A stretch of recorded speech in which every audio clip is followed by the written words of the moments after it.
Food and Drug Administration easing restrictions on the drug known as the abortion pill. The changes allow women to take the drug later in their pregnancy and with fewer doctor visits. Leland Vittert live in Washington. Leland, what are these new developments on this drug?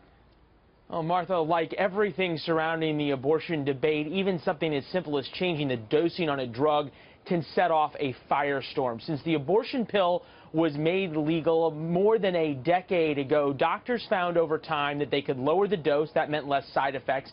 They could also have fewer patient visits by their patient, and they could give it later in pregnancy. And for a long time, many doctors have been doing just that without FDA approval. Now they have approval from the FDA to do it. Here is the politics. In a thinly veiled attempt to curb abortions, Ohio, Texas, North Dakota, Arizona, and Arkansas, along with Oklahoma, all passed laws requiring doctors to use the old guidelines on the packaging of higher doses and other restrictions. Now the FDA is undermining those laws by changing the packaging, so doctors in any state can use the new lower dose regimen. One could easily argue this is no different than guideline changes the FDA makes all the time, with only doctors taking note.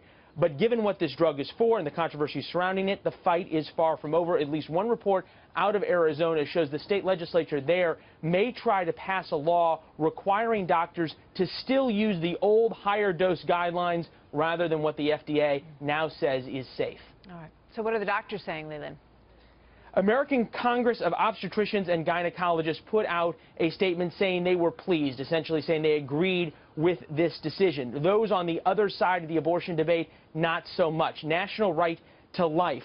It is obvious that the FDA's new protocol serves only the interests of the abortion industry. On the other side, Planned Parenthood's chief medical officer issued a statement saying updating the label to reflect best medical practices represents a significant step forward for science, for women, and for healthcare providers. As you can imagine, while the FDA did change the rules regarding this drug, they certainly didn't change any minds in the abortion debate, Martha. All right. Leland Vittert, thank you.